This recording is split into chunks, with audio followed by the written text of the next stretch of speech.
ವೀಕ್ಷಕರೇ,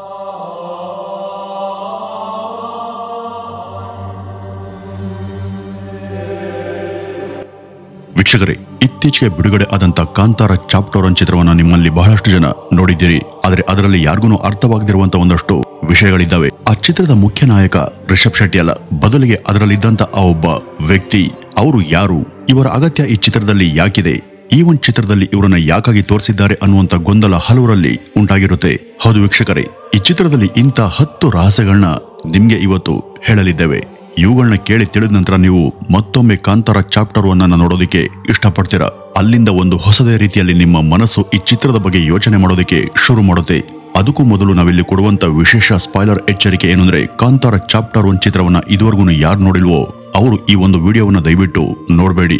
ಸಿನಿಮಾವನ್ನ ನೋಡಿದ ನಂತರ ಈ ಒಂದು ವಿಡಿಯೋವನ್ನ ನೋಡಿದ್ರೆ ನಿಮ್ಗೆ ಈ ವಿಡಿಯೋ ಯಾಕೆ ಹಾಗೂ ಎಷ್ಟು ಪ್ರಸ್ತುತ ಅನ್ನೋದು ಅರ್ಥ ಆಗುತ್ತೆ. ಆದ್ರಿಂದ ಕಾಂತಾರ ಚಾಪ್ಟರ್ 1 ಚಿತ್ರವನ್ನ ನೋಡದೇ ಇರೋರು ಯಾರಾದ್ರೂ ಇದ್ರೆ ಸಮಯ ಮಾಡ್ಕೊಂಡು ಹೋಗಿ ಕುಟುಂಬ ಸಮೇತ ಆ 3 ಗಂಟೆಗಳ ಸಿನಿಮಾವನ್ನ ಅನುಭವಿಸ್ ಬನ್ನಿ. ನಂತರ ಅಷ್ಟೇ ಈ ಒಂದು ವಿಡಿಯೋಗೆ ಹಿಂದಿರುಗಿ. ಖಂಡಿತವಾಗಿ ಈ ಒಂದು ವಿಡಿಯೋ ನಿಮ್ಮ ಖುಷಿಯನ್ನ ಹೆಚ್ಚು ಮಾಡುತ್ತೆ. ವೀಕ್ಷಕರೇ, ಮೊದಲನೇದು ರಿಷಬ್ ಶೆಟ್ಟಿ ಅವರ ಧರ್ಮಪತ್ನಿ ಹಳೆಯ ಕಾಂತಾರ ಚಿತ್ರದಲ್ಲಿ ನಟಿಸಿದ್ದಾರೆ. ಅದರಲ್ಲಿ ಅವರು ಮೂಲ ರಾಜನ ಧರ್ಮಪತ್ನಿ ಅಂದ್ರೆ ಮಹಾರಾಣಿಯ ಪಾತ್ರವನ್ನ ನಿರ್ವಹಿಸಿದ್ರು. ಆ ರಾಜ ದೈವದ ಬದಲಿಗೆ ಗ್ರಾಮಸ್ಥರಿಗೆ ತನ್ನ ಭೂಮಿಯನ್ನ ಕೊಟ್ಟಿದ್ದ. ಆದ್ರೆ ಹೊಸ ಕಾಂತಾರ ಚಿತ್ರದಲ್ಲಿ ಅಬ್ಸರ್ವ್ ಮಾಡಿದ್ರೆ ಇಲ್ವೋ ಗೊತ್ತಿಲ್ಲ, ಆ ರಥದ ಫೈಟ್ ನಡೆಯುವಾಗ ಒಂದು ಸಣ್ಣ ದೃಶ್ಯದಲ್ಲಿ ಬಹಳ ವಿಚಿತ್ರ ರೀತಿಯಲ್ಲಿ ತೋರಿಸಲಾಗಿದೆ.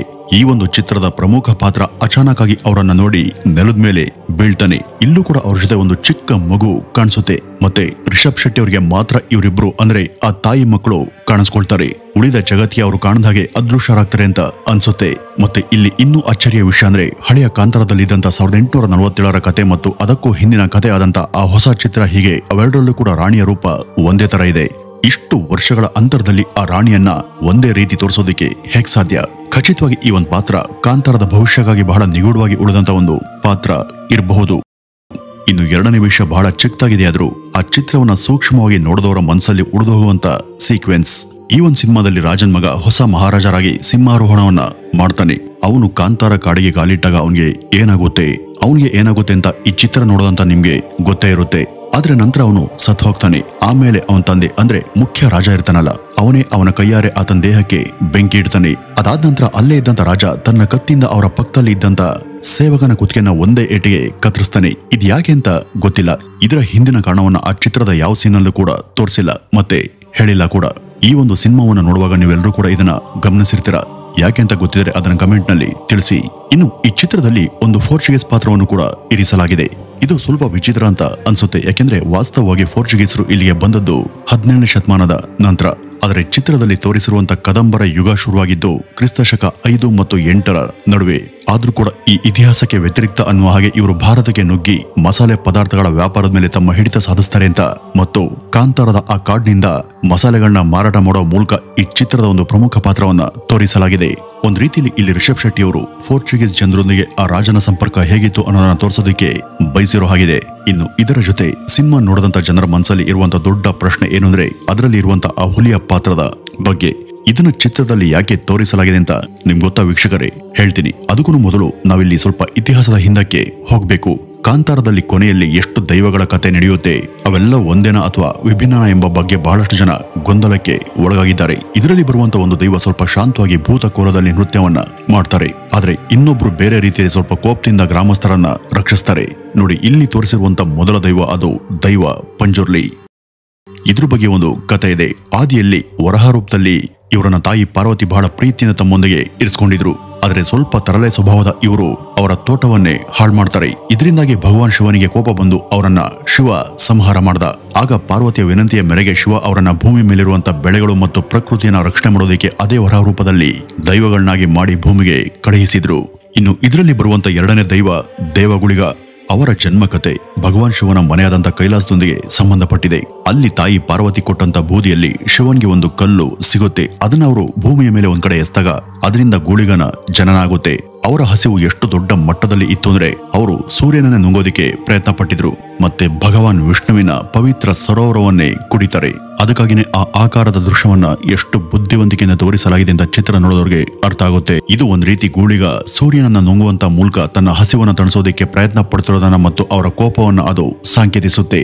ಇದರಿಂದ ಭಗವಾನ್ ವಿಷ್ಣು ಕೋಪಗೊಂಡು ಗೂಳಿಗನನ್ನ ಭೂಮಿಗೆ ಕಳುಹಿಸಿ ಅವನನ್ನ ಆ ಕ್ಷೇತ್ರದ ಕ್ಷೇತ್ರ ಪಾಲಕನನ್ನಾಗಿ ಮಾಡ್ತಾರೆ. ಅಂದ್ರೆ ಭೂಮಿಯನ್ನು ರಕ್ಷಿಸುವ ಮತ್ತು ಸರಿ ತಪ್ಪುಗಳ ನ್ಯಾಯವನ್ನ ಮಾಡುವಂತ ದೇವತೆ ಅಂತ ಅದರ ಅರ್ಥ. ಅದಕ್ಕಾಗಿನೇ ಕಾಂತಾರದ ಹಳೆಯ ಚಿತ್ರದಲ್ಲಿ ಧರ್ಮ ಮತ್ತು ಅಧರ್ಮಗಳ ನಡುವಿನ ಹೋರಾಟ ನಡೆದಿದ್ದಾಗ ಗೂಳಿಗ ಕ್ಲೈಮ್ಯಾಕ್ಸ್ ನಲ್ಲಿ ಬಂದು ಆ ಸಮಯದಲ್ಲಿ ರಾಜನ ತಪ್ಪಿಗೆ ನ್ಯಾಯ ನೀಡಿದ್ದು ಹಾಗೂ ಗ್ರಾಮಸ್ಥರ ಪಾಲನ ಅವರಿಗೆ ಹಿಂದಿರುಗಿಸಿದ್ದು. ಇಲ್ಲಿ ಹಿಂದಿನ ಚಿತ್ರದಲ್ಲಿ ಇನ್ಸ್ಪೆಕ್ಟರ್ನೊಂದಿಗೆ ಪಂಜುರ್ಲಿಯ ವಿಶೇಷ ಸಂಭಾಷಣೆಯನ್ನು ಕೂಡ ತೋರಿಸಲಾಗಿತ್ತು. ಏಕೆಂದ್ರೆ ಈ ಇಬ್ರು ಕೂಡ ಪ್ರಕೃತಿಯ ರಕ್ಷಣಾ ಕಾರ್ಯದಲ್ಲಿ ಇದ್ದವರೇ. ಈ ಇನ್ಸ್ಪೆಕ್ಟರ್ ಅದರಲ್ಲಿ ಖಳನಾಯಕ ಆಗಿರಲಿಲ್ಲ, ಬದಲಿಗೆ ಅವರು ಕಾಡಿನ ರಕ್ಷಣೆಗೆ ಸರ್ಕಾರದ ಪರವಾಗಿ ಅಲ್ಲಿಗೆ ಬಂದಿದ್ದಂತ ಒಬ್ಬ ನಿಷ್ಠಾವಂತ ಅಧಿಕಾರಿ ಮತ್ತು ನಾಯಕನೇ ಆಗಿದ್ದ. ಹಾಗೇನೆ ಕಾಂತಾರ ಚಾಪ್ಟರ್ 1ರ ಕೊನೆಯಲ್ಲಿ ಅವರು ಕೊಟ್ಟಿರುವಂತಹ ಒಂದು ಚಿಕ್ಕ ಪೋಸ್ಟ್ ಕ್ರೆಡಿಟ್ ದೃಶ್ಯವನ್ನ ನೋಡಿದ್ರಲ್ವಾ, ಅಲ್ಲಿ ಕಾಂತಾರ ಚಾಪ್ಟರ್ 3 ಅಂದ್ರೆ ಈ ಒಂದು ಸರಣಿಯ 3ನೇ ಚಿತ್ರವನ್ನು ಅಧಿಕೃತವಾಗಿ ಘೋಷಣೆ ಮಾಡಲಾಗಿದೆ. ಅಲ್ಲಿ ಒಂದು ಚಿಕ್ಕ ಸಂಭಾಷಣೆ ಕೂಡ ಇತ್ತು.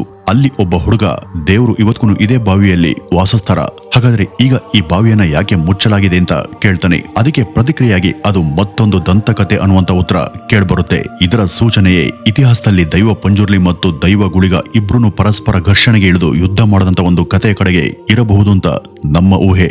ಆಗ ಸ್ವತಃ ತಾಯಿ ದುರ್ಗೆ ಇವರನ್ನ ಸಮಾಧಾನ ಪಡಿಸ್ತಾರೆ. ಬಹುಶಃ ಮುಂದಿನ ಸಿನಿಮಾದಲ್ಲಿ ರಿಷಬ್ ಶೆಟ್ಟಿ ಈ ಇಬ್ಬರು ದೈವಗಳನ್ನ ಮುಖಾಮುಖಿಯಾಗಿ ತಂದು ನಮ್ಮ ಮುಂದೆ ವೈಭವವಾಗಿ ನಿಲ್ಲಿಸಬಹುದು.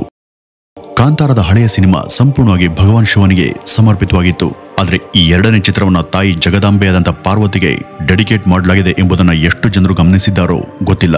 ಇದರಲ್ಲಿ ಬರುವಂತ ಚಂಡಿ ಚಾಮುಂಡೇಶ್ವರಿ ದೇವಿಯ ದರ್ಶನ ಚಿತ್ರದ ಕ್ಲೈಮ್ಯಾಕ್ಸ್ ಅನ್ನೇ ಸಂಪೂರ್ಣವಾಗಿ ಬದಲಾಯಿಸಿ ಮುಂದಕ್ಕೆ ಹೋಗುತ್ತೆ. ಕೊನೆಯಲ್ಲಿ ಈ ಕಾಂತಾರದ ಲೋಕದೊಂದಿಗೆ ಅವ್ರಿಗೆ ಏನ್ ಸಂಬಂಧ ಮತ್ತೆ ಯಾಕೆ ಎಂಬ ಪ್ರಶ್ನೆ ಇಲ್ಲಿ ಅನೇಕರಿಗೆ ಮೂಡಬಹುದು.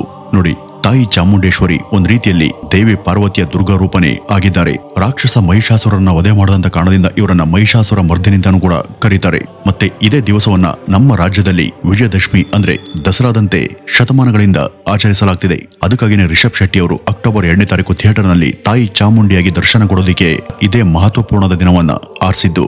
ಇನ್ನು ಕ್ಲೈಮ್ಯಾಕ್ಸ್ ನಲ್ಲಿ ನೀವು ಗಮನ ಇಟ್ಟು ನೋಡಿದ್ರೆ ಅಲ್ಲಿ ದೇವಗುಳಿಗನ ಮುಂದೆ ಒಬ್ಬ ಸ್ತ್ರೀ ನಿಂತಾಗ ಅವನು ನನ್ನ ಸೋದರಿ ಬರ್ತಾಳೆ, ಅವಳೇ ನಿನಗೆ ತಕ್ಕ ಪಾಠ ಕಲಿಸ್ತಾಳೆ ಅಂತ ಹೇಳ್ತಾನೆ.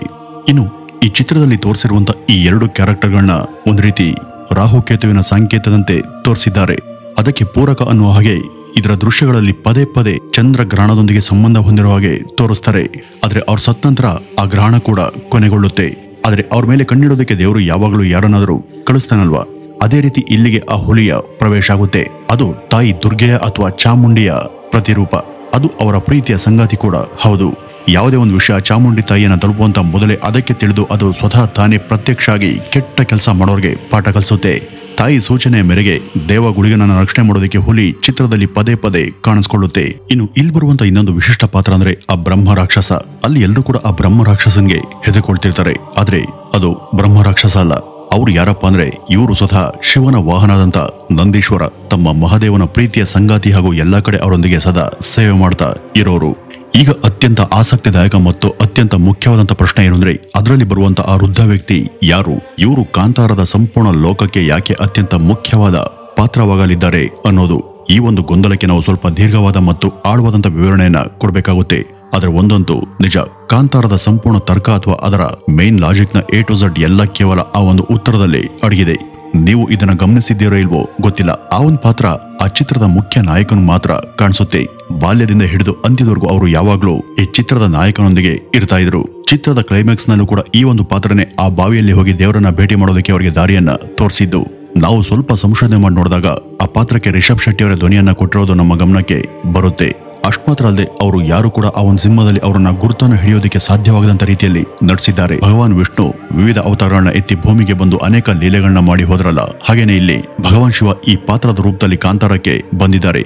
ಚಿತ್ರದ ಶುರುವಿನಲ್ಲಿ ರಾಜನನ್ನ ಮಸಾಲೆ ಆಸೆಯಿಂದ ಕಾಂತಾರದ ಕಾಡಿನೊಳಗೆ ಕರ್ಕೊಂಡು ಹೋಗಿ ಇಲ್ಲಿಂದನೇ ಸಂಪೂರ್ಣ ಶಿವಲೀಲೆ ಆರಂಭ ಆಯಿತು ಅಂತಾನೆ ಹೇಳಬಹುದು. ನಂತರ ಈ ರಿಷಬ್ ಶೆಟ್ಟಿಯ ಕನಸಲ್ಲಿ ಬಂದು ದೈವ ಅಳೋದನ್ನ ತೋರಿಸೋದು, ಮತ್ತೆ ಕ್ಲೈಮ್ಯಾಕ್ಸ್ ನಲ್ಲಿ ಬಾವಿಯ ಬಗ್ಗೆ ಹೇಳೋದು, ಇದರಿಂದ ತಾಯಿ ಚಾಮುಂಡಿ ಹೊರಗಡೆ ಬಂದು ಕೊನೆಯಲ್ಲಿ ಅದೇ ಬಾವಿಗೆ ಹಿಂದಿರುಗೋದು, ಹೀಗೆ ಇದೆಲ್ಲ ಕೂಡ ಈ ಪಾತ್ರದ ಸೂಚನೆ ಮೇಲೇನೆ ನಡೆಯುತ್ತೆ ಅನ್ನೋದು ಇಲ್ಲಿ ಸ್ಪಷ್ಟವಾಗಿ ಕಾಣಿಸುತ್ತೆ. ವೀಕ್ಷಕರೇ, ಇದಿಷ್ಟು ಕಾಂತಾರ ಚಾಪ್ಟರ್ 1 ಸಿನಿಮಾವನ್ನ ನೋಡದಂತ ಪ್ರೇಕ್ಷಕರ ಮನಸ್ಸಲ್ಲಿ ಇರುವಂತ ಒಂದಷ್ಟು ಗೊಂದಲಗಳು. ಅದರಲ್ಲಿ ಕೆಲವೊಂದಕ್ಕೆ ತಕ್ಕ ಮಟ್ಟಿಗಾದ್ರೂ ಉತ್ತರ ಸಿಕ್ತು ಅಂತ ನಂಬ್ತಾ ಈ ಒಂದು ವಿಡಿಯೋವನ್ನ ಇಲ್ಲಿಗೆ ಮುಗಿಸೋಣ. ನಮಸ್ಕಾರ.